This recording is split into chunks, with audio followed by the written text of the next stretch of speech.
Oh, that's pretty good actually here with. Awesome. I was trying to open up one of them and see. Well, I think it looks pretty good, but I'm not a film professional, so I don't really. You're good. I'm not paid or anything, so it's fine. I look great. Hey, welcome back to the channel. If you enjoyed the videos, then hit the like and subscribe button below.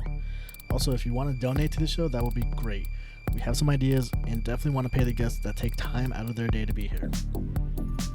Also, if you want to save some money at the gas station, download the app called Get Upside. Get Upside gives you cash back for buying gas. I use my credit card that also gives me cash back for more savings. Link and promo code in the description below. First new episode of a new series called You Do What. I interview non-comics and they talk about what they do. Our first guest goes by the name Adam Yeager, not that Jager. He's a content creator, he's a writer, director, actor. He has 6 shows produced himself on YouTube. And right now he's working on a new animated show. Let's see what Adam has to say. Did you want me to keep the mask on or off? Since I'm sitting this close, I can keep it on. Sure. If you're comfortable, I'll keep the mask on. If you're not comfortable, just take it off. If anyone hates the audio, it wasn't me. So. Okay, I take full responsibility. There we go. Okay. Hello. Hi, sorry. Just want to bring the coffee closer. That's my All right. Well, welcome to the first spin-off episode. Yeah, and what is this called now? This is going to be called You Do What? I do what? Oh, yeah. Okay. Because I have other people who don't do comedy. Like, I want to be on the podcast. Like, all right. Yeah, it was kind of close because, I mean, I write and I write little comedy stuff. And so I was like, I do comedy, but I don't stand up and do it, which I've tried once. That was a fail. That was a very failed moment. Yeah. I want to hear the story. So. Yeah, no, so there's a convention that's here every year that my one friend runs, and it's oh my god, I'm blanking on the name right now. Level Up. And my friend runs that, and she's so smart. But they do stand up. I don't know if you've been. I haven't. I wanted to go last year, and then plans failed. But it's so fun. It's so fun. Like, I wish I could go. I wish I would have went last year, but I had tickets to go. Free tickets. But you should have went. I'm telling you, you're gonna love it. It's just too much you can do there. But there's a stand-up one, which I really feel like you would be great in. And what happened was, so a few days before I was dumped by a boyfriend of like 1.5 years or whatever, and I was like devastated. And so but I was like, I'm still gonna go to this because it is so much fun. And when we went, one of my friends, her boyfriend runs the stand-up comedy show that they do. What they do is they do an audition the day before, and if you make it, you have to go in the next day and perform. And you're against different comedians, and if you win, you go to the next round, and it's like all just right there. So the whole thing's a competition. It is. And so what happened was I didn't make it to the audition, and I was like, oh, I'm sad. I really would love to audition and everything. And so my friend talked to her boyfriend, and they needed somebody because someone dropped out. And so they brought me in really fast. They literally were like, come on, you're going to go up here. You're going to go on the stage. Here's the thing. You cannot tell the same joke tonight. You have 5 minutes, and you can only use 10% of whatever you tell, like, later on. Okay. And so that really got to me. And so I literally was like, I have so many great stories. I think I told a story about Michigan and like living in Michigan, and I don't know what happened. And literally I was just like, I failed this so bad. Like, I'm used to going into auditions and literally like a minute in, I'm like, either I failed or I did a great job. And that was one of those I was like, I'm just going to get off the stage. So, yeah, that was my one time. Wow, okay. Yeah. So your first time was basically an actual show. Mm-hmm. Wow, that's. And they had audiences and everything watching, and I was just like, okay, like, I had a lot of great jokes though that I wanted to tell, but I was like, I want to wait until later because. Nah, you should have just.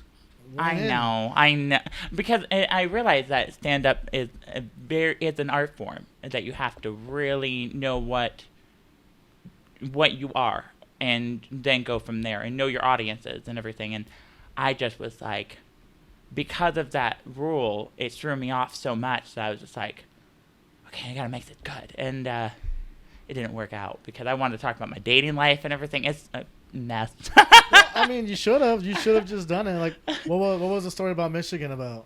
Oh, Michigan, it was just, I grew up in a small, I grew up in a village.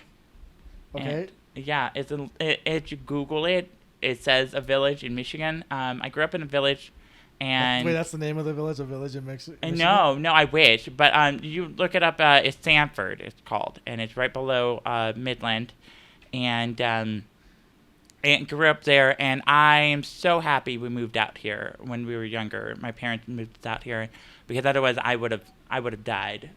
There was nothing to do in Michigan. Like, you can drink, you can do drugs, or have sex, or die. Those are the 4 options you have there, and then that's. I mean, the options aren't bad as long as you don't drink the water. Well, I mean, here, yeah, no, and I think I just heard that they're actually getting okay water. Okay water, not good water, just okay. Okay water. I think I just Arrowhead, heard. isn't it? There's a joke going around that a lot of people are like, well, they're figuring out cures for this and figuring out cures for that, but they still didn't figure out Flint, Michigan, and it's a joke, and it's. I mean, Michigan's a joke. There's a lot of things wrong with it, and it's been a long time coming that we just don't. I want to say real quick, Michigan, I don't support his ideas. Please don't ban me from Michigan. I got nothing against you guys. I don't mind being banned. I don't think I could be, though. I think they love it. I just... Michigan, there's just nothing to do. Like, here you have options. You can be a whore if you want to be. There's just nothing. I mean, I guess. Yeah.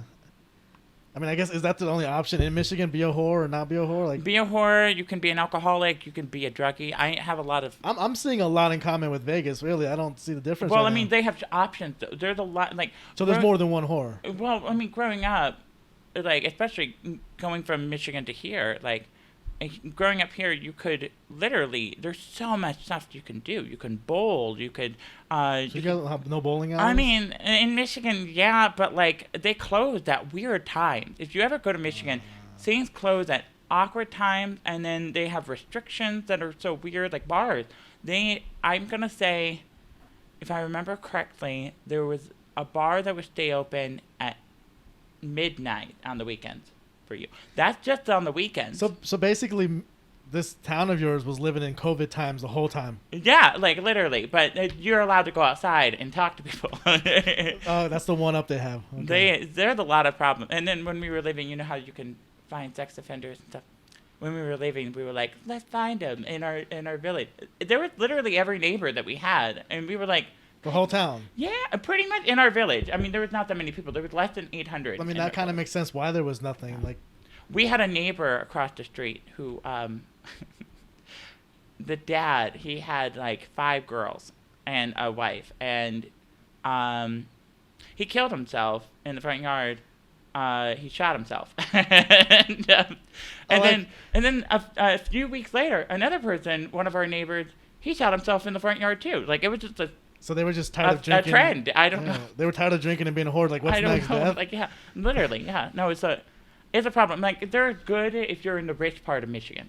Now, if you go to the rich parts of Michigan, that is where you'll find the sceneries, the people. I mean, I feel like that's the rich part of anything, really. But I mean, here again, you can find a lot of things here, except in the rich part of the neighborhood, they have it all in their house. They have a bowling alley in their house. They have a big ass pool and stuff. But here you can find all those things without going to the rich part.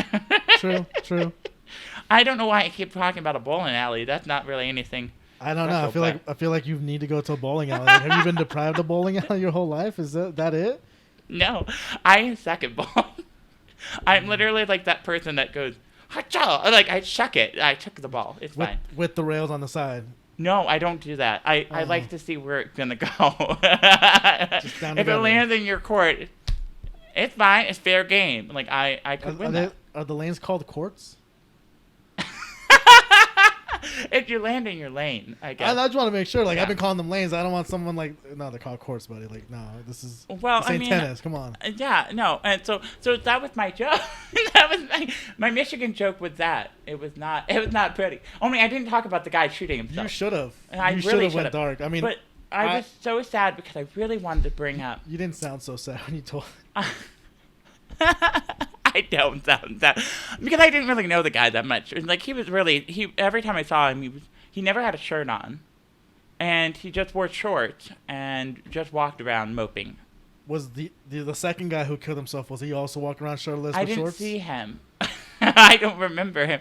I don't really remember a lot of If you ever go to my village, I'm not. Trust me. You'll never want to remember anybody there because actually, you know what's very funny? So in my village, so I lived in this house on the hill, and down below the hill was the park, and with ballparks and everything like that. And then there's a dam that is literally in the park.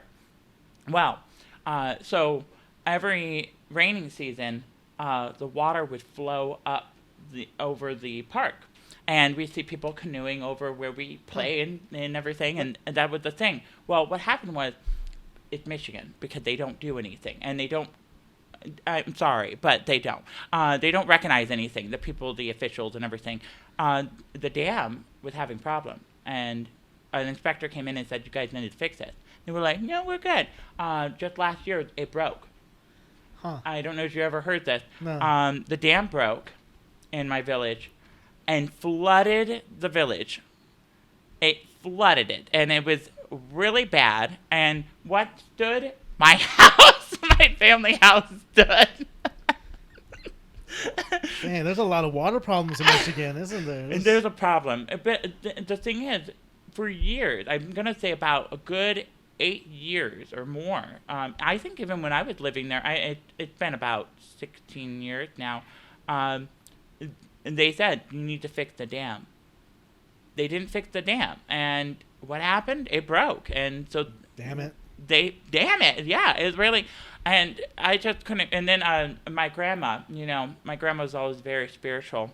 I have an uncle that lives there. And he has a horrible wife. And they were horrible to my grandma. And karma got back to them because my grandma's karma. She's the karma woman. And... their house flooded and was destroyed. What was remaining, and I have a picture, I'll have to show you, a picture of my grandma. That's what remained. That remained it was in the dirt and everything, and it was a picture of my grandma and my grandpa. But my grandpa, the mud wiped him out, and it was just my grandma smiling. And I gotta show it to you. She's like, hey, suckers, that's what you get, huh? Yeah, literally. I was like, this is great karma, and so. Wow, Granny, even from beyond. I think the thing is about talking about Michigan for me. Have you ever been to like Midwest at all, or grew up there? Or when I was in the Army, I was in Missouri. Does that count? I mean, yeah. I mean, Missouri. I was in Colorado Springs. I mean, Colorado still works too. Okay. I think the thing about Midwest, and people don't realize, is Midwest is very honest about their people, about a lot of things.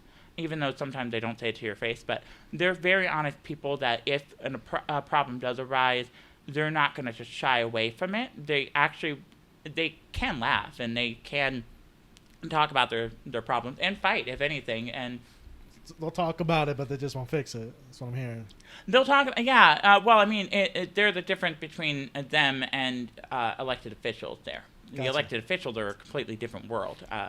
That's a different world for them. Gotcha. Yeah. All right. Yeah. I mean, there's some good stuff in their stories. Like, I didn't see what you did at that expo, but that note when he gave it to me was throwing me off, and I was just like, no. If you got stories, just tell your stories and just tell a different story. And it was very funny. I actually had a joke I wanted to tell there. Tell it here. Tell it now. Well, because I got out of a relationship, and I was like, I'm going to this convention. I was like, you know what? I really love I really find nerds cute. And I was like, I'm going to flirt with a guy there. But you know what the problem is? With going to a nerd convention. No offense, it is. A nerd convention is. Nerds are just like foreigners. You don't know if they're gay or if they're just nerds. Same with foreigners. Like, I don't like flirting with people because then I'm like, I'm going to have it shoved in my face that they're straight or something. So I don't. So it was really hard. I kept flirting with guys and I was like, I think he's gay. And then I was like, nope, he's a nerd. I think my problem would be, I don't know if they're a guy or a girl because they all cosplay. So I could be hitting on a girl and it's really a guy, and I can be hitting, and then I'll be like, well, I'm gonna go hit on this guy because it's probably a girl, and then no, it's a guy. And I did that once. I did that once.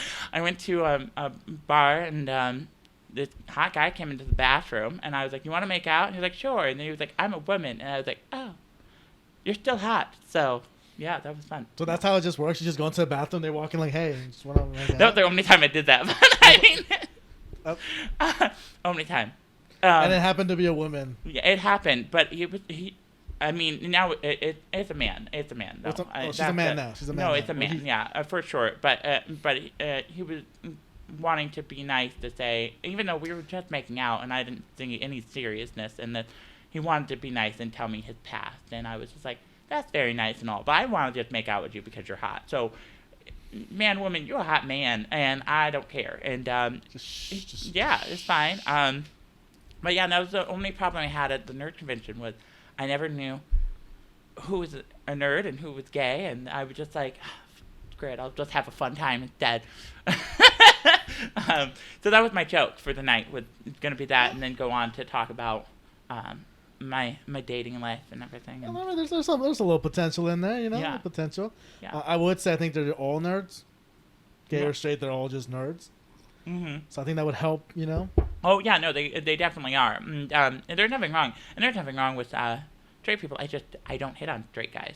I don't find them attractive. You should hit on straight guys. You know how good it feels when I get a compliment from a gay guy? I feel delighted. Compliments are different though.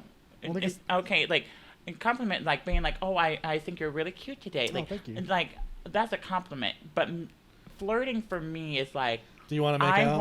I want to actually. That's one of my flirting tactics. Like flirting for me is like, I want to go on a date with you, or I want to make out with you, like kind of deal. Complimenting you is just a thing. It's natural. I do that for women too, but I don't flirt with a woman. I just give her a compliment. That's a great way of saying it. Straight guys are like women for me. I mean, I think that's how it works for you. Does it not? Like, I mean, some straight guys are questionable and they want it, but that's a different story. There's a lot to learn here. There's a lot. I just don't. Yeah, I don't care. But yeah, that's my only time I've ever did it. I had a question before I forget. Okay, so now during the COVID times, you know, obviously we're being cautious here. I'm still wearing the mask. Once this lifts, how long until you go into a bathroom and just ask some guy to make out? Well, I don't think that's going to happen. I have a partner. Okay. Yeah, now I have a partner. Gotcha. Yeah. I'm one of those, I'm the unusual person in this world that I like a one-person relationship. And, well, I mean, that's a typical relationship. And sometimes, I mean, I've heard different people, but I mean, if I ever became single again, possibly it will be the next day. I'll see you there, and then we'll go from there. But other than that, yeah, I don't see myself doing that. Word. No, I was just curious because this is like, wow, this is. I didn't know I mean, I guess I could have assumed, but I didn't know the gay life was like that, just easy. Like, damn. Like, the gay life is literally. I really feel that the gay life is like the straight life. I think there's just with rainbows involved for the gay life, and of course they can't get pregnant. But that's true. There's a lot of women I've met that are kind of like the horror gays, and then there's me that I'm friends with a lot of straight people that feel the same way on views, and so I mean it's a hit and miss. I really feel like dating is just a crappy thing for everybody. It really is. A lot of people. And I mean, you're not, the last time I saw you, you just got out of... No, we don't gotta talk about it. Okay. But yeah. Last time, divorced. This is divorce. Really, that was it. And did you? Or how's your dating life going for you? Well, let's see. Did you accidentally make out in the bathroom? Well, I mean, in your case, you wouldn't want to because that's a guy. Well, unless you get lucky with a woman. It could be a unisex bathroom. No, I stayed out. There was this one time, like, this one person, like, I don't. Have you ever been in a unisex bathroom? Yeah. I find them weird. I found it weird too because I went in there like. I was creeped out. Like, I literally felt like I was going to be raped. I thought like they thought I was gonna rape them. Yeah, that's another problem too. Yeah, I had actually somebody that really wanted to do it with me in the bathroom, in the unisex bathroom, and I was just like, I'm not. And they literally like it was. First of all, it was a weird horror movie bathroom that literally was a long hallway and it was white, an off-white. You know, have you ever seen those horror movies? Yeah. And off-white's off. And then the white, I want to say cells.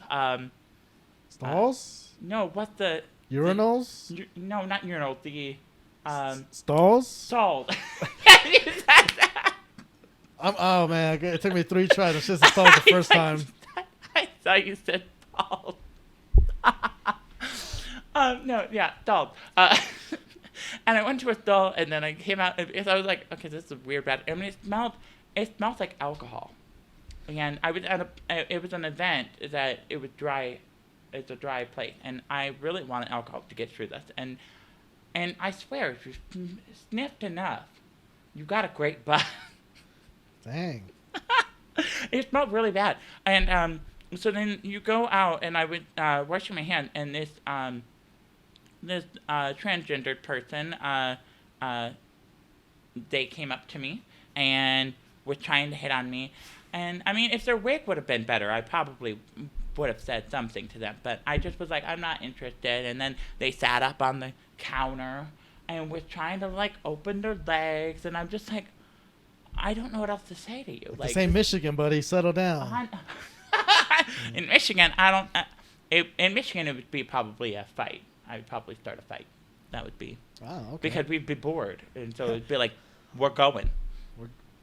Yeah. All right. Yeah. So that's the only time I've ever been in.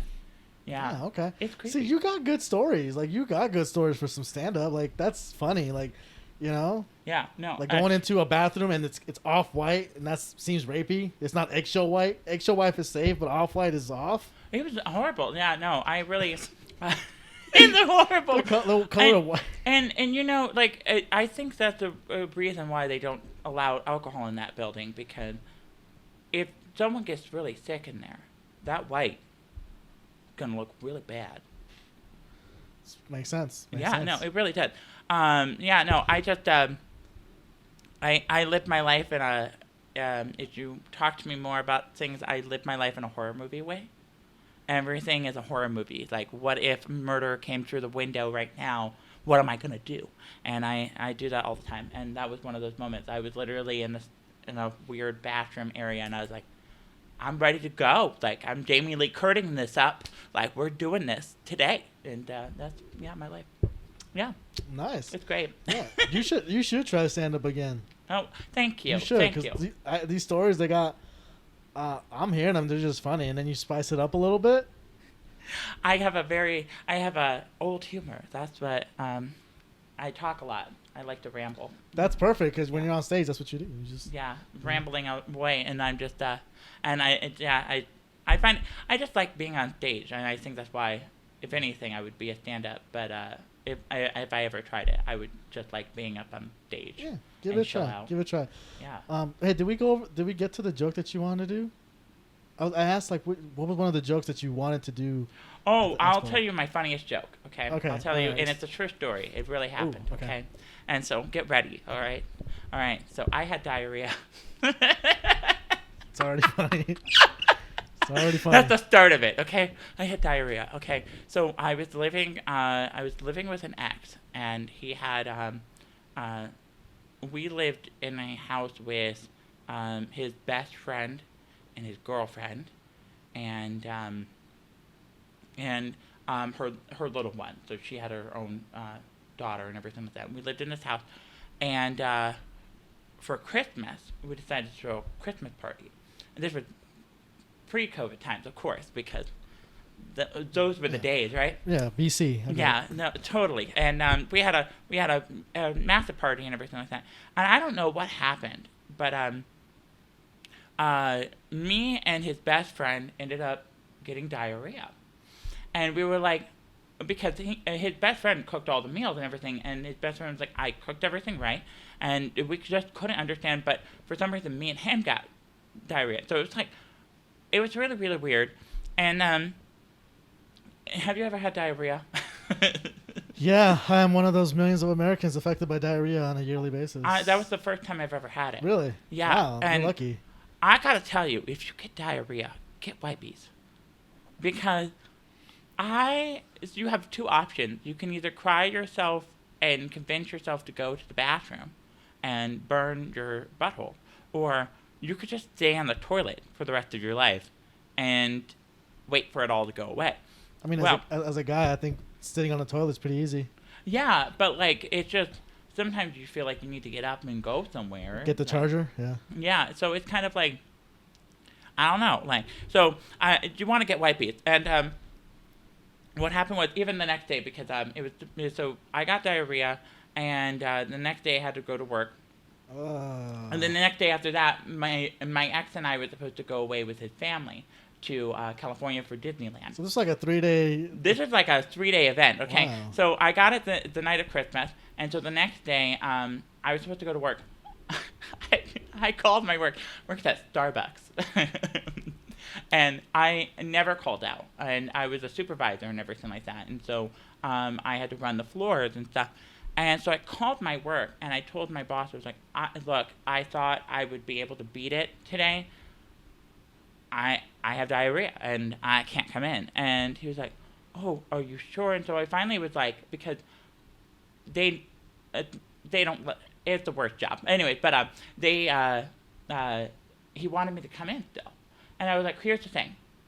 Either you could find somebody, or I can come in, but I need to know right now, because every 15 minutes it was happening. I was like, it takes 15 minutes to get there. I need to know. And you must allow me to run the floor from the bathroom with my headset and have, like, everybody. I'm just like, I'll do it for you. You need me to really do it, but I need to know right now. And then he just got silent. He's like, no, you don't have to come in. And I was just like, okay, like, I just need to verify this is what's happening. Well, okay, so my butthole was burning because I didn't have wipies. For some reason, I didn't think about the wipies. And then the next day, in the early morning, where I had to wake up, we had to wake up at like 4 to be driving out and everything like that. The next day, we drove out to his parents, and who lived here in town, and we drove to California. I was going to say, did you have to drive? We did. And I felt better, actually. I felt a lot better. And I was just like, okay. But my biggest worry was on the trip while driving was, am I going to crap my pants? And like, or are we going to have to stop somewhere? Like, I literally was worried the whole time. And it made my stomach really upset on that. But it was just nerves and not diarrhea anymore. So I didn't have it anymore. And so we got to to California, and his parents have a lot of money, and they rented out a big house, a nice house, and it was right down the road from Disneyland, and it was like a 20-minute walk and everything like that, and we got to see the fireworks in the front yard and everything every night. Oh, damn, dope. Oh, it was, oh my God, it was amazing. Damn. And we were sure, because his family, no offense to anybody, we were sure, because his family was Mormon, we weren't going to have our own room. We thought we were going to share a room with his little sisters and stuff like that. Well, they gave us our own room, which was very, very nice. And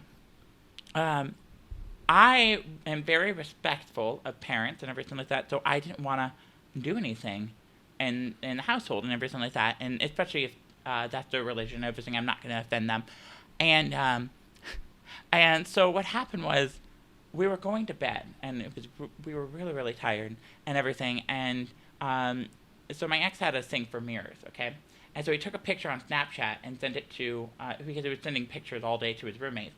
And so he took a picture of the mirror in the bedroom, and his roommate, who also had diarrhea, was like, think about Adam's butthole, okay? Because he thought we were going to get it on, whatever. So I was like to him, just tell him, tell him that my butthole is fine. So on Snapchat, I don't know, do you have a Snapchat, right? Yeah. Okay, so there's the story, and then there's the people and everything. So we sent a picture of us in bed. We looked awful because we were tired as crap, and we were both naked because we sleep naked, and we took a picture and everything. It looked like a drunk white girl thing going on. And then he put on there, Adam says his butthole is fine, and he sent it to him. Well, the next morning we had to wake up at like 5 in the morning to get ready for Disneyland, because if you go to Disneyland, you have to get there early. Yeah. And so I wake him up, and he looks at his phone and everything like that, and he goes, I should never snap when I'm tired. And I was like, what are you talking about? He put on a story, and his dad was the first person to see the story. And I was like, are you kidding me? Like, I didn't do anything. We didn't even do anything. And so when I went downstairs, his dad was like facing the other way, and right when he heard that I was downstairs, he went like, and like grabbed whatever was there and walked away. And I was just like, God dang it. So that would have been a great story to tell. Yeah, thank you. That was probably the most awkward moment of my life on that, because the whole trip I was like, he knows. But we didn't do anything the whole trip. We were there for, I'm gonna say, about 5 days, and it was a lot. It was a learning experience there. Just a lot of 5 days of awkward silence with him, huh? It was more of like because we all had to talk and everything. They knew me as an awkward person. When I get awkward, I say more than I should. Okay. And so my ex loved inviting me to, and his siblings actually would say that they loved inviting me to events with them, because their family's just awkward, and they don't like awkward, and they don't like to confront it, and I'll just say it. So I would say it all the time and ask his mom questions and everything, or his dad, and they would just get awkward in front of me. But it just was one of those where I was just like we had game nights and everything, and I was just like, I stayed as far away as I could of him, and I just was like, he's looking at me. It's fine. Yeah. That was my funniest story. That's a pretty good story. Yeah. I'm sure I have more, but they don't come out until later. Yeah, they usually for mine, like something will jog my memory, like, oh, you know what? There was this one time. I grew up in a big house with I have 4 siblings, so there was 5 of us and my parents, and there was always something, and so I'm sure there's funny stories that. They'll come to you. Then just come onto the stage and tell them like that. That was a pretty good closing right there. Like that Snapchat, that was a good one. Yeah, no. And so like what this whole podcast is, what I do, I will say, I write. Thank I'm you. a writer. I'm glad you made the transition into that. Like I was gonna get to it eventually, but thank cool. you. No, thank you for doing my job. It's cool. Let me know if I'm overstepping. No, you're fine. Yeah. Okay, yes, I will. Yeah, we'll dive into that. Yeah. So yeah, what you do, you write. I write. You write. You shoot some of your own videos, because you had that YouTube, which I'm on an episode on. You should watch it. It's very funny. He's very funny. Thank you. Yeah, no, you were really. I didn't pay him for this. Yeah, no, he was. Oh my God, he's great. He was one of the great people we had. No, I like to write. I act, but you did theater, right? I do. Yeah, I've done theater. I've done little films, and I enjoy all of it. I enjoy every single thing I can. I just acting is a little hard to get into, and I enjoy it.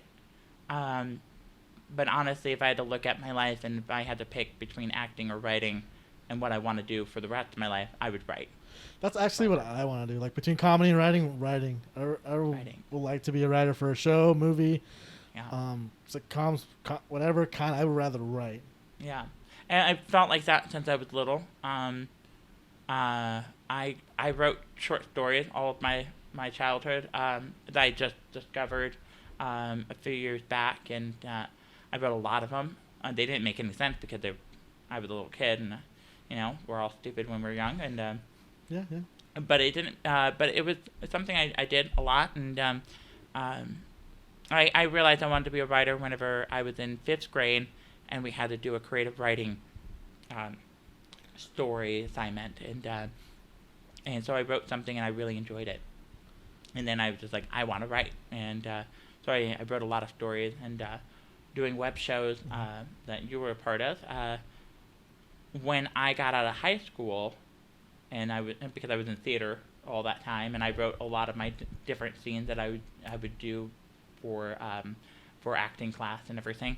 I realized that I didn't really have anywhere else to go, either that or community theater. And community theater is nice, but you don't get the writing freedom.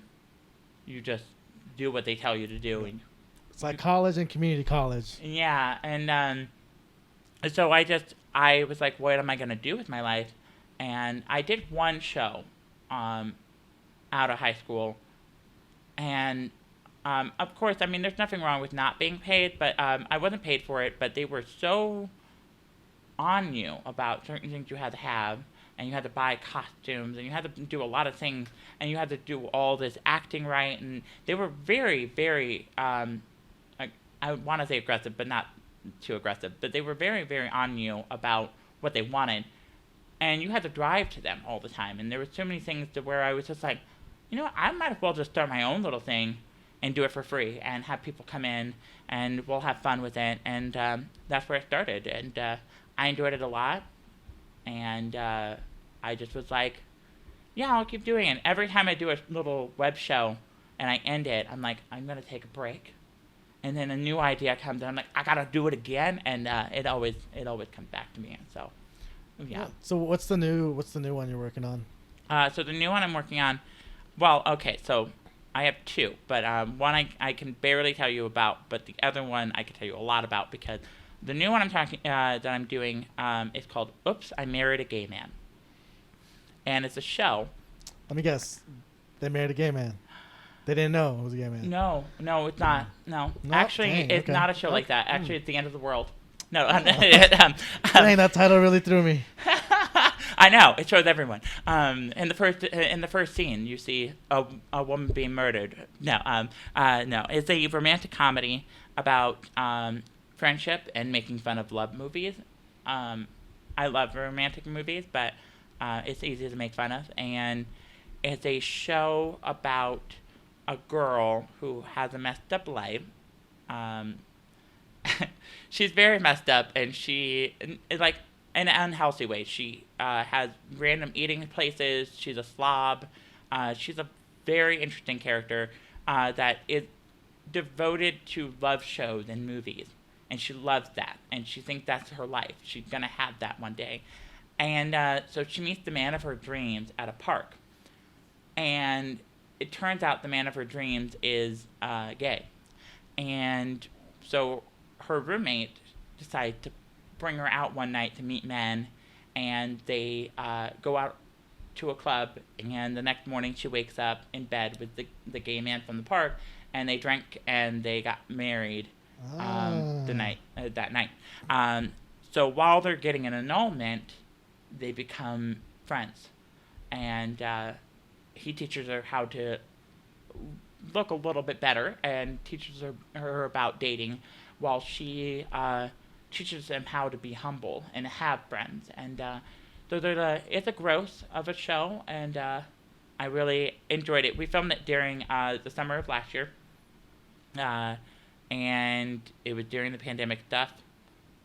That was annoying, and we took a lot of breaks, and it will be coming out on Valentine's Day. This year, Valentine's Day. Ooh, I was like, I got to do it for Valentine's Day, so that way we have something for people to enjoy. And so, yeah.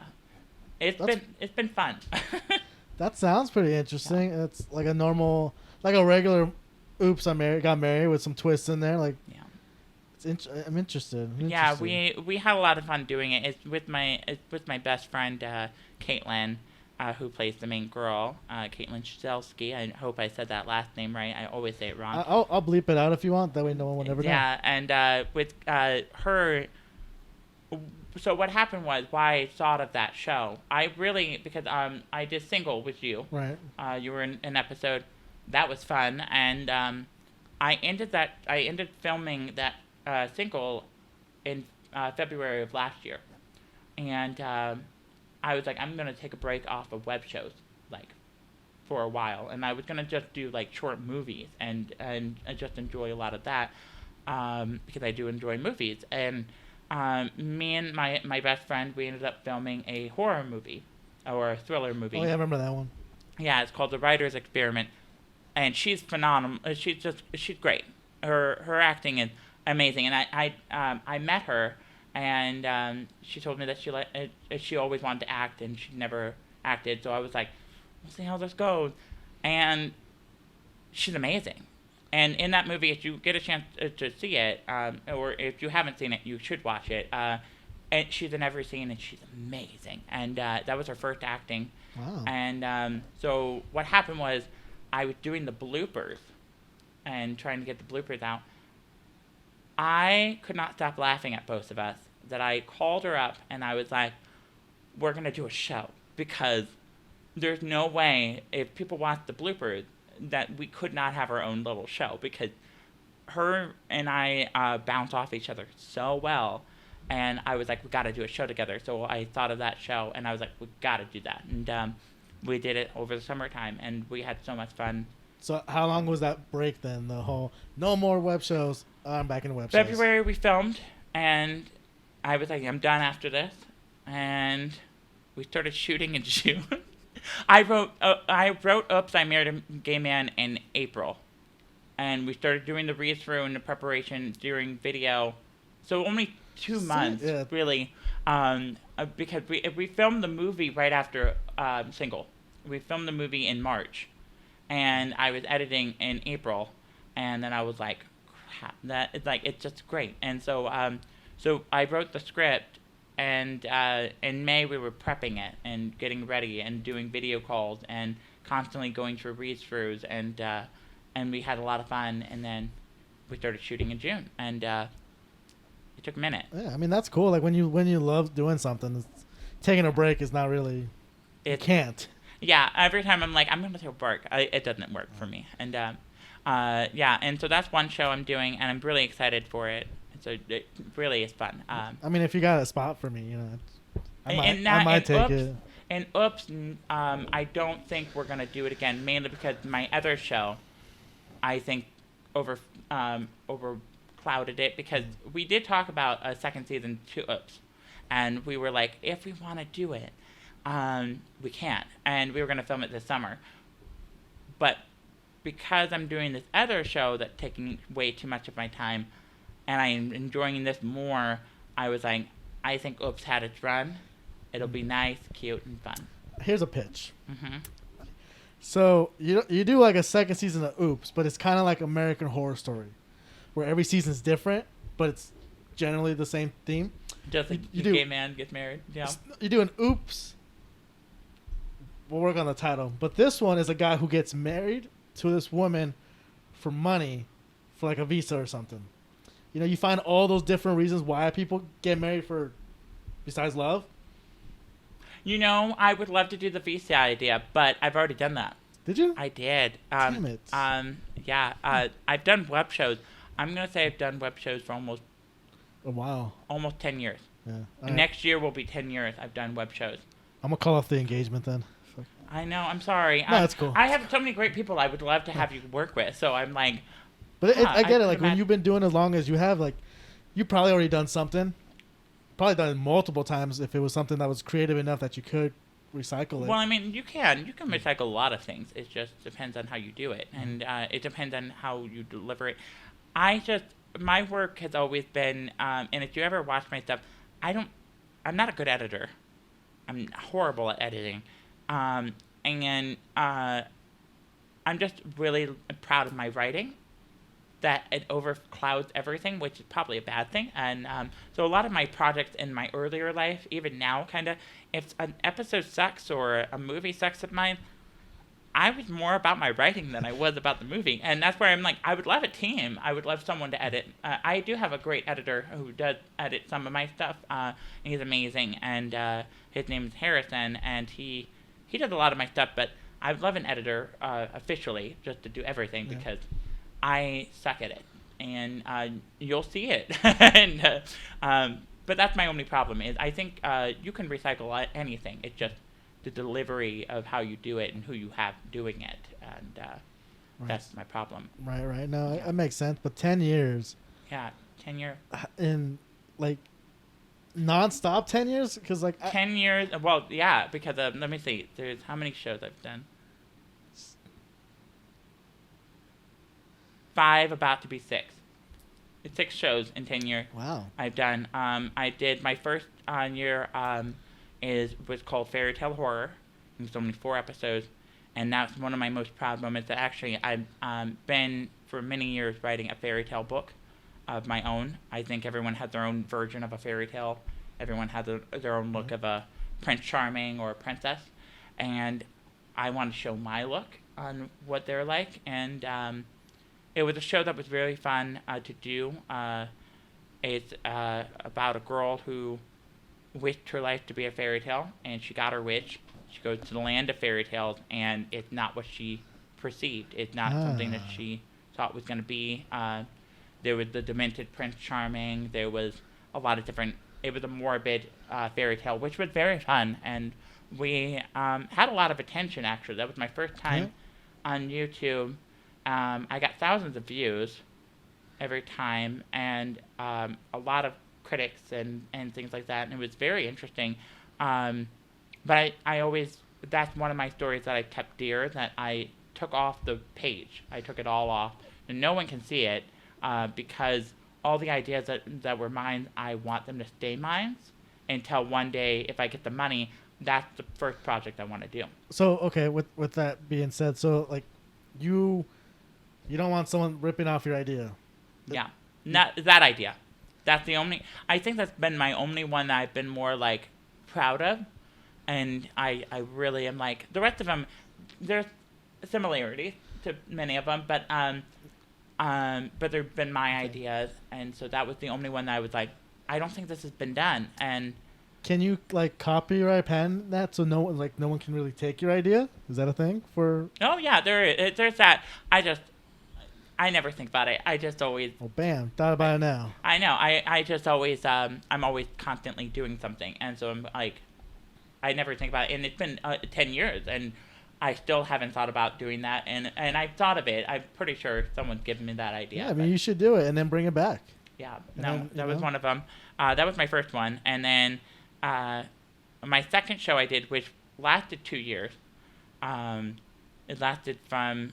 2013 to 2015 was called Green Card. It was a show that me and my wifey, she's now my wifey, because we've been married in my shows like a bunch of times, and her and I, after Fairy Tale Horror ended, really wanted to do something else together, and we wanted to do a comedy. And one day I told her I wanted to do a comedy with her, and I went into the bathroom to pee, and literally while I was peeing, I thought of this whole show and how it was going to go. It was called Green Card. It's about a lesbian couple who one of them needs a green card to stay in the country, and so the girlfriend suggests to marry somebody like they do in the movies and get your green card. Well, the only person that would do it and is available is this extreme gay guy, and the girl that needs a green card is this extreme lesbian, and together they must go from the gayest couple to the straightest couple to fool the government into thinking that they're actually straight. Well, I don't think that's too far a stretch these days. I mean, nowadays you can't do that because gay marriage is now a thing. I was just gonna say, like, you can't even tell sometimes that people are gay. Yeah. Some people are like, oh, you're pretty gay. Like, oh, no, I'm straight. But no, we managed to make it that because I played the extreme. We managed to make it like we're both really, really gay, and we had a great. We had an immigration officer in it. which was very strange. Every single person that we had into the show, so the immigration officer that played it was played by Amanda, and she was amazing at this immigration officer. So funny. And her husband and her got married, and he had to get a green card and everything, so she knew what that process was. Having her in the show was so funny, and she played a great, like, one of those spies, pretty much. She was a horrible immigration officer, and that's what we made her as. I'm thinking of, what's that character from Recess? Oh, that one, Snitch? Yeah, what's his name? I don't remember. But I know what you're talking about. He looks like a rat. Yeah. Yeah. It basically was like that. She showed up in your showers. Just she anyway, showed up like, in the bed. Writing it down like 11:59. It was so funny. Like, it was so fun to have her. And then there was just a few things that happened. My brother played my brother in the show, and he's gay too, and he played my homophobic brother, and so he was actually gay in real life. It was just a very fun, horrible indie, like early young kids show that I really enjoyed, and we had fun doing all the time. I still have fond memories of that one, and so. That's cool. What was the next one? Then we did. I did a murder mystery called "We'll Meet Again," and have you ever heard that song? It's called "We'll Meet Again" by Vera Lynn. I'm an old person. Okay, I'm not. My age is not. You're old. An old soul. I'm a very old soul. I say everyone's like my age. They act for my age. I'm like I'm 27, but I'm actually 87. You have to add on 60 years to me. You're a retired soul then. Yeah. No, I'm really old, and I know a lot of old shows, comedy shows, stars, songs, and there's one song called "We'll Meet Again" by Vera Lynn. Have a chance to listen to it. It's creepy. It literally, the lyrics go, "We'll meet again. Don't know when. Don't know how. Don't know when. But I know someday we'll meet again." And like. I mean, it doesn't sound very creepy. It sounds like a romantic song. And then one of the parts in there is, "If you saw me go." I mean, what was it? It's a. Listen to it. You'll be like, never mind. It's not that good. She wrote it. She wrote it in good heart. She wrote it for veterans and stuff like that. And it was just a. It was a good song, but it's creepy. It's a very creepy song. So I literally thought of the show that I wanted to do, and I had a great cast. John Gilligan was actually in that show. Amazing in it. And it was a show called "We'll Meet Again" about a husband, and he has a wife, and his wife comes home one day to the mistress there. And so the mistress and her fight. And what happens is the mistress, to defend herself, pushes the wife off her, and the wife falls and breaks her neck and dies. Like, Dang. she crashes into something and dies. And literally, the mistress tells the husband, like, who's going to believe us? No one's going to believe that I accidentally killed your wife, and we're together. So she tells him, we're going to bury the body, and we're going to never speak of this. And so a year goes by, and they're engaged, and people's secrets start coming out, and it was crazy. It was a lot of fun. We filmed that for 8 months because what we did was a different way. I really wanted something really cool for everybody. There were 19 cast members, ranging from 18 to 72 in age, and literally it was 13 episodes. And what we did was we started in January, and we ended in August.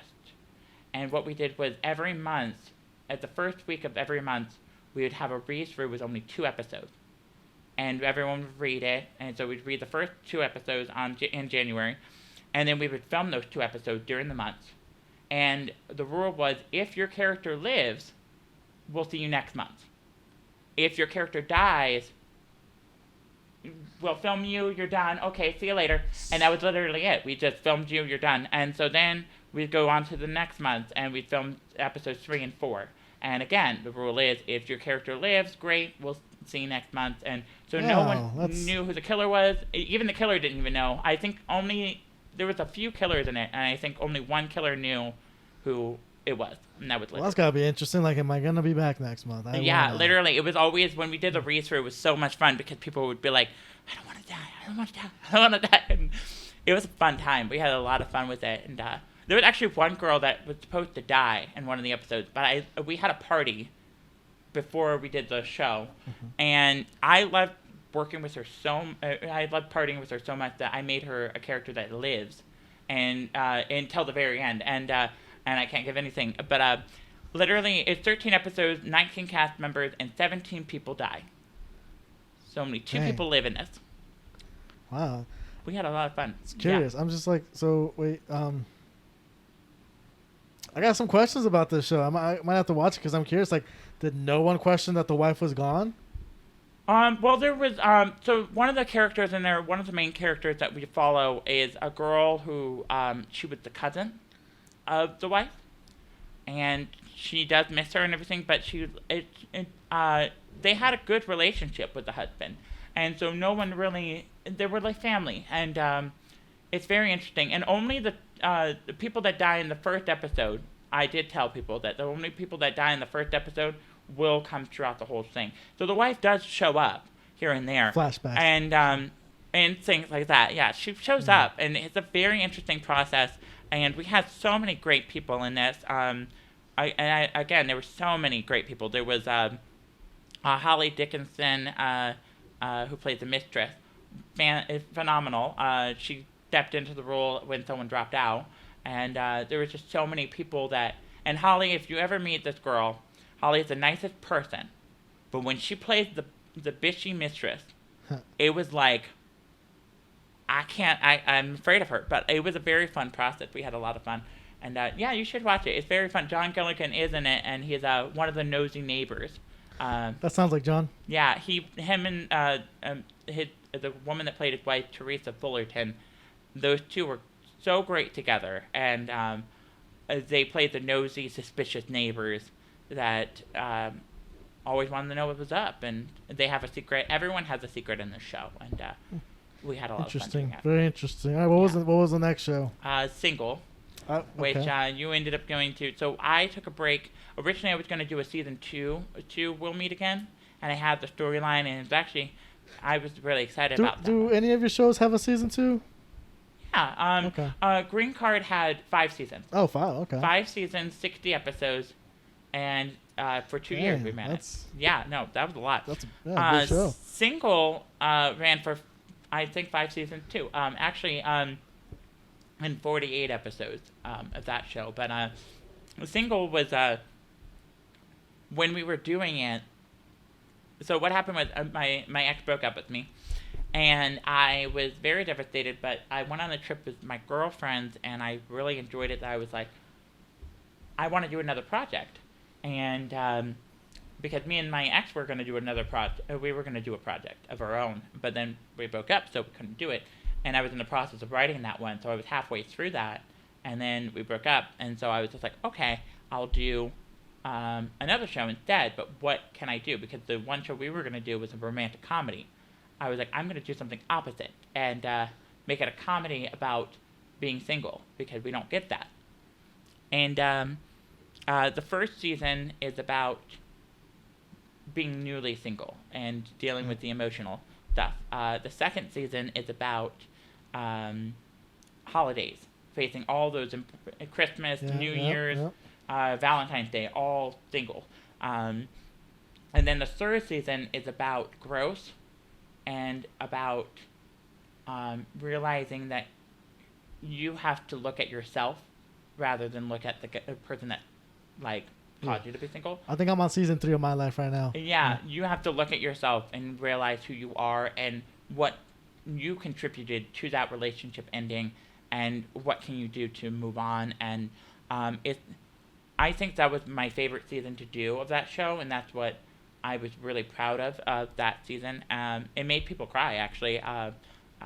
That watched it, they would call me and they were like, I hate you so much. And it was one of those, because it showed you a lot, and great people in that one. Our fourth season was supposed to be our last one, and we were supposed to just end it, but because we had so much fun doing the third season, and because we had so much growth in that one, and again, it's probably the best season of all 5, I wanted to continue it. But unfortunately, so in the show, the show is about my character being dumped, and he's forced to go back home to his crazy, mom and his little sister, who was 10 years younger, so they never got along because Is that what the age difference? 10 years? It was 10 years. Huh. I'm supposed to be in the show 27, and the sister in the show is supposed to be 17, and we never got along. And what happened was we were going to do it for 4 seasons, and I actually ended up in the 3rd season putting in a girl that I really love. Her name's Adriana, and I loved her so much as my new friend. So every season I had a new friend. And so by the 3rd season, I finally got her in to be my new friend in it, because friends come and go when you're single and newly single, and you learn who your friends are in a way. And I wanted to show that side too, subtly. And she was one of those friends that I brought in for the 3rd season. She was just going to be in the 3rd season, but we had so much fun that I was like, you have to be my regular, because in the 4th season, during the time of filming, the girl that played my sister, actually, she was 17 during that show. And wait, so that wasn't your real sister? That wasn't my real sister. No, me and her were, we worked together at Starbucks, and me and her, if you ever saw us together, or if you see us now, we're like brother and sister. We bicker and we talk about different things all the time, and so she's always my sister. And I was like, come do the show with me, and we'll be brother and sister. And in the 4th season, she graduated high school in real life, and so she was going to go off to college. And I was like, I want her to enjoy her summer instead of filming all summer with me. That I was just like, can you just do the first few episodes, and we'll just end up writing your character out, and it will just be a story about him and his friend. And so we did, and I think that was the hardest filming time to do, because I had to say goodbye to actually a character. If you ever watch it, her character is my favorite. I've written, and everyone always told me. I'm a little biased about my character, but you know. Yeah, well, what's fun about your character, so here's the thing. You came in the 4th season, and when we decided to add a season, I was like, I have so many different relationship stories and so many different dating life stories that I want to show it in this season. And so it was supposed to be, so the 3rd season's about finding yourself. The 4th season's about dating and going back out there and everything like that. And then the 5th season's the closure of being single. And for the 4th season, I'm going to say there was about 5 of you. I wanted to have it so real in the atmosphere.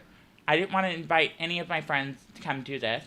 And I was like, I'm going to reach out to people and see who I can get. So I went on a Las Vegas actor page and was like, anybody interested in doing it? You, along with a few other people, contacted me. And for some reason, all of the ones I picked out of, I'm going to say about the dozen that messaged me, I had a weird feeling that I was like, I got to do it with them. And I had to figure out who I wanted to play who. And I was like, so I had a list of all the guys that were supposed to be who they were, and I wanted all of you guys. I've never met you guys, and so if you watch that season and you watch my dating scenes, I first met you guys for the first time, and it was the funniest thing because every single person, all of you guys had similarities to the characters you were playing. Yeah, I was gonna say like I was kind of like, how did you know? Like, who'd you talk to? You came in, and it was the first thing you said to me was when you entered my house, and I was like, hi, nice to meet you, and the list of literally meeting you for the first time, you went, yeah, I found your character very interesting because I just got divorced. Yeah. And my character just got divorced. And I was like, I'm sorry, do you want a hug? Like, I don't know what to...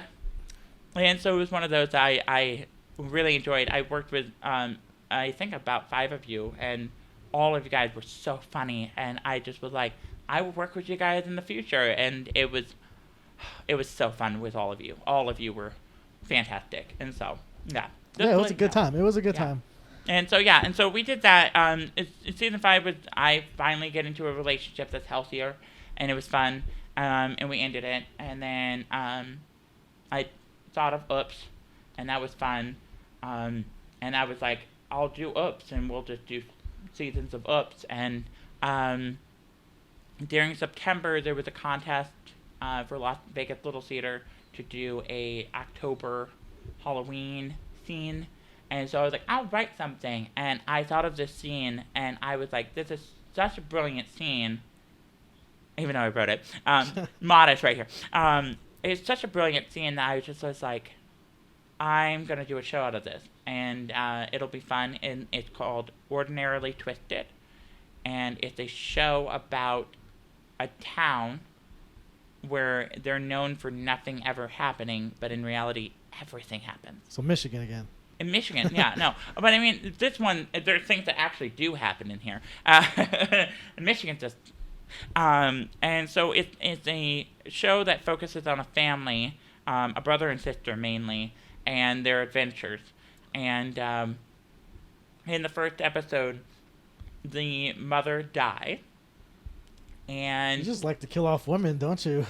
I like to kill off anybody. If you talk to anybody, even John will tell you, I kill off people. I cannot do a story without killing somebody. I mean, that's fine. That's two shows in the first episode, females die already. Like, okay, but like, okay, I have guys that die. In the first episode? Give me a minute. I'll think of that. So like literally, the show focuses on so the daughter is missing her mom, so she decides to do witchcraft, and what the worst that could happen would bring her mom back, and so she does, and her mom's a zombie, and things happen in the show, and it's funny, and it has characters like Lilith that come into it. If you don't know who she is, I watch Supernatural. That's where I get most of my lore. Well, I don't know how they protect. Well, you tell me how they portray Lilith, and then I'll tell you how they portray Lilith, and then we'll see who's... Well, Lilith doesn't really have a story. There's no real answer to who she is. Lilith has been a story for religions and for years, for many, many hundreds of years. And I don't even know the story. Like, nobody knows it. But the story is... Her main story that I grew up with is that she was actually the first woman. That's what I heard too. Before Eve, she was the first. She was the first woman, but Adam complained that she refused to be behind him. She wanted to be beside him, and he didn't like that. So he complained to God, and God created Eve, and then banished Lilith and punished her that she could never have children. So she was the mother of creatures. She could create creatures with her stuff. Yes, we're on the same page here. Yeah. She was the first feminist. But there are certain things. There are certain elements I've heard, certain religions that know her and some that don't. Some of them find it disrespectful to talk about Eve that way. But I found her interesting. And I was just like, why not? She's fun, and it sounds fun. And so she's in it. Dracula's in it. Lucifer, Grim Reaper, Santa Claus. All the occult. All different. And so many great actors come in, and that's just a little bit. That's just not even that many. And so many actors came in and have played it because I wanted to do something special for actors during this pandemic because they don't have work, and especially here. And so I was like, come on in. And so we have over 20 people that's in the show, and phenomenal people, and I'm really excited for everyone to watch it. I don't know where it's going to be right now. Right now I'm going to work on it a little bit more. I'm animating it. Beautiful thing about being COVID was, or this pandemic was... this is... That's why you said it's animated. Full... Yeah. Oh, no, it's animated. Okay. Yeah. And beautiful thing was, during this pandemic, I taught myself animations. And so I'm doing all the animations and making it the way I want it. And we met with all the actors separately and have everyone come in with their mask on and go into the booth, and then we do all their stuff. We have a little booth in the office and everything for them to do. And we recorded all their stuff in last month. And this show will ideally be out in October. Just in time for Halloween. Yeah, okay. It will be 13 episodes. It'll come out October 8th until... That's my birthday. Oh, then there we go. I thought of you. There we go. I got that 13 on my wrist too. Like, this is a sign. This is a good sign. Yeah, 13 episodes, and I wanted it to be on, and it comes out on October 8th and New Year's Eve. Yeah, there's a Halloween, a Thanksgiving, a Christmas, and a New Year's episode. So a lot of the actors actually were like, what can I share? And I'm like, honestly, you can... There's so much things that happen in the show that even me telling you just that little information I didn't spoil anything because it just goes everywhere. And it's fun. It was a lot of fun to do and write and have people come in and do. And so That's awesome. Now you're going from acting, writing to writing and animation. And that's got to be a challenge. Yeah, it'll be a fun time. And I'm really excited to see where that goes. And so, yeah. That's dope. So when it gets closer, I'll have to have you back if you want to come back. And let me just I'm down. Yeah. This sounds really interesting. I tried to mess with animations, but at the time I was like, this is too much right now.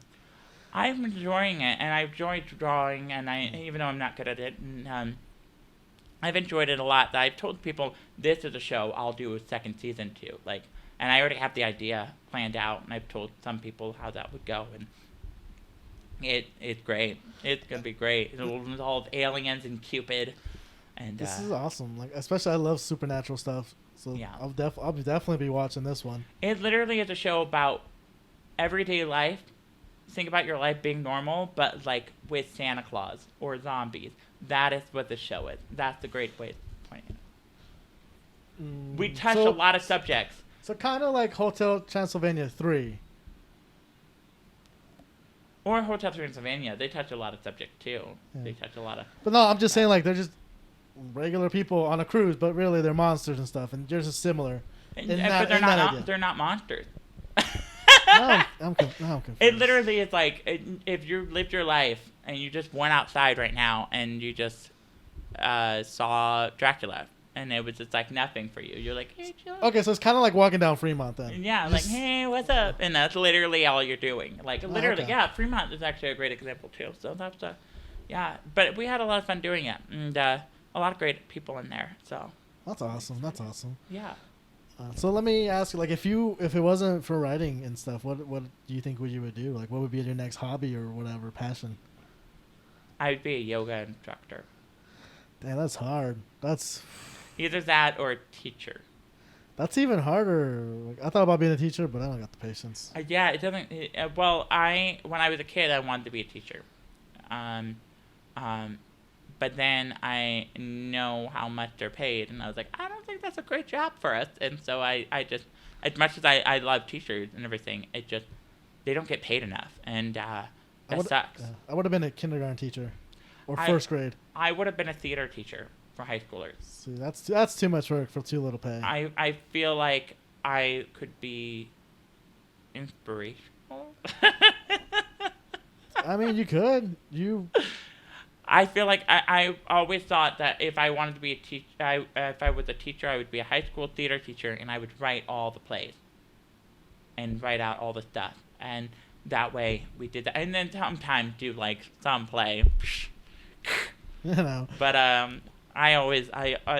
theater was, I always enjoyed theater, actually. If I ever actually wanted to be an actor, I would want to be a theater performer. On Broadway? On Broadway and everything. And not I don't know if I mean, film would be fun, but I would want to be a... Who wants to be on film, right? I wouldn't mind, because I like acting, but I think theater... Have you done theater work?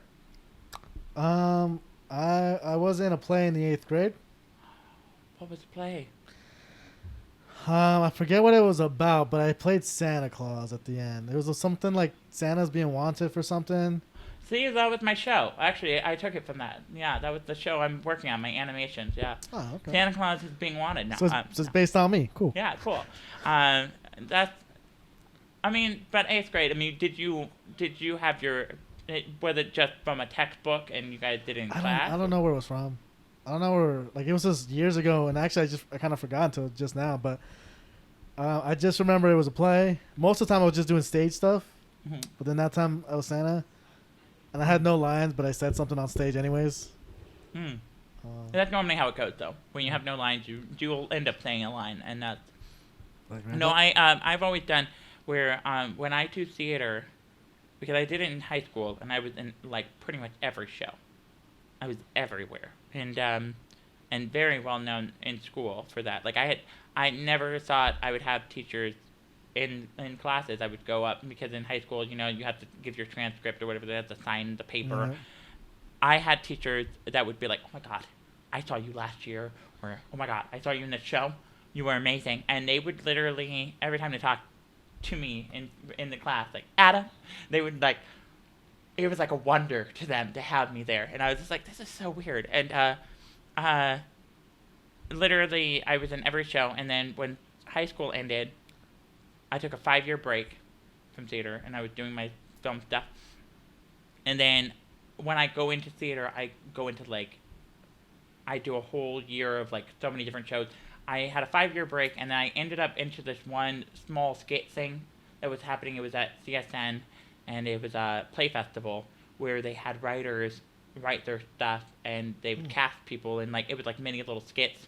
And that was fun because sometimes the writers would watch us and be like, I don't like that. Can we have you do this? And it was a real challenge to keep up with everybody. And then, and after that show, I did like 6 different shows in like a year. And I was back to back to back. And then I was like, I'm going to take a break from theater. And actually, funniest thing was, I was going to have my 5-year break again. I was going to do another show last year. I was going to audition for something finally. I haven't auditioned for anything in a while. I was going to audition for a show at Las Vegas Little Theater, and the pandemic happened, and so I can't audition. Damn pandemic. I know. And so I was like, I'm kind of glad in a way, because otherwise I would have been theater back to back to back to back again. So it kind of worked out that way. Whatever. Yeah, life is funny. Life is funny. I think you'll enjoy theater, actually. If you enjoy stand-up. I don't know. Like, I don't... Maybe it's weird. Like, if I try to think about it, I don't know. But I'm sure, like, if in the moment, I'd be like, you know what, I can do this. And I think you would be great, because when you did the show of Single with me, you had and I was telling you this before we started this. You have an on and off switch. That's great and surprising, because when I first met you, and even now, you have this awkwardness about you. You're very awkward. I'm sorry. And I was just like, when I met you, and every person I met during that show, and when we were filming that season, I was like, I don't know if they can act. And literally, the cameras went on, and you were bawling, and you threw it in a line that I loved. I was like, keep that line in there. And you were just so funny that I was like, he's great. And then you turned it off again, and you were back to being awkward. And I was like, okay. Well, you know, I say it for the screen. Gotta say it for the screen. Oh, got you. No, you would be great in theater, I think. I like to act. I wanted to act. That's why I'm taking the acting classes now. I think I would try theater. I mean, you've been doing it for a while, like, you know, so you know, like, I think you'd be good. Yeah. Just like how I see people, like, I think you'd be doing comedy. But then personally, I'm just like, I don't know, like. I think you just gotta go into it and see what you can do. I enjoy it. I actually, it took me years, because in high school I worked for it, but like 5 years later, 5 years ago, whenever I was acting in theater, I honestly auditioned for things that I didn't care. Like, I just was like, I'm just gonna go into this audition and see what I get, and I would get things all the time, and I was like, okay, that's the best advice I can give people. Just go in and be like, it's there. I can do it. Yeah, that's the best advice for anything. Just do it. Yeah. Just do it. You know, you might end up like the tree on stage, but hey, you're on stage. Yeah. The tree. I'd never seen someone. Actually, nope. I lied. Yeah. I did the Wizard of Oz once, and I was like, I've never seen someone be a tree. And never mind, I did the Wizard of Oz once, and that was a very interesting production. That's surprising, actually. That show. When you first think that you're gonna do Wizard of Oz, you're like, I watched that as a kid. And you don't know if you're going to like it. And then when you actually do it, it's actually a very fun production. Wow, that's cool. That's awesome. What brings me into the final question here. Because the whole thing, like, originally this particular episode is like, you do what? And you do your writing and stuff. Mm-hmm. So hopefully there's somebody who's watching who's like, I want to do writing or theater or whatever, but they don't know how or where to start. What recommendations can you give them? Like, how... Writing-wise, one thing I've realized as I got older is write what you want to see on the screen or on the stage. There's a lot of representation that we don't see, and I think it's nice to want to see things for once. When I was growing up, I wanted to see the shows I do. I wanted to see, when I was single, I wanted to see something about representing me. Murder mysteries. I love murder mysteries, and I want to see that, so I film it. Write something that you want to see. Always write. And even if you think it sucks, come back to it later. And take feedback. And actually, the best advice, especially in this world, write, but don't have a... don't be so protective of your stuff. Let people criticize it and change it. Mm-hmm. Don't just be like, this is it. This is what it's going to be. There are certain things that you can fight for, but certain things you got to let go and enjoy the ride. And you're doing what you want to do. So just write. That's it. That's all I have for that one. And have fun. Yeah, I think that's good. You just do it. Yeah. You know, once you start doing it, things just come together. It's weird, it's crazy. If you're whining about it, that's you. You're the reason why you're whining. And I wrote, and I'm not paid to write or anything, and I'm not like a professional writer, but I am a writer, and I enjoy it. And I saw it many years ago doing a web show for the first time. I was like, oh, maybe I'll get something paying, whatever. I'm still not paid from what I do, and I enjoy it, and I don't care. So it's kind of like, will it be nice? Yeah, that would be nice, but I enjoy that, and you gotta enjoy it. If you don't enjoy it, don't do it. Words of wisdom. Mm-hmm. All right, well, this was fun. This was nice. This was good catching up. Thank you. A lot of good stories here. Yeah, no, I've really enjoyed it. You're very good at this. I do what I can. Well, yeah, thanks for being on the show. I was going to ask, I'm used to asking, do you have any shows coming up? Yeah. Do you have anything? If you want to see it, if you want to see my stuff, and all my stuff is up, go to youtube.com/Jager's, not spelled the same way as alcohol, but Jager's, YEAGERS, films, with an S at the end. So it's Jager? Jager. I thought it was Yeager. Well, nope, I'm so glad. I'm so glad I never had to say it. Yeah, a lot of people wanted to marry me for my last name. So yeah, it's youtube.com/Jager's films. Awesome. All right, thank you, man. Yeah, thank you for having me. No problem. And cut.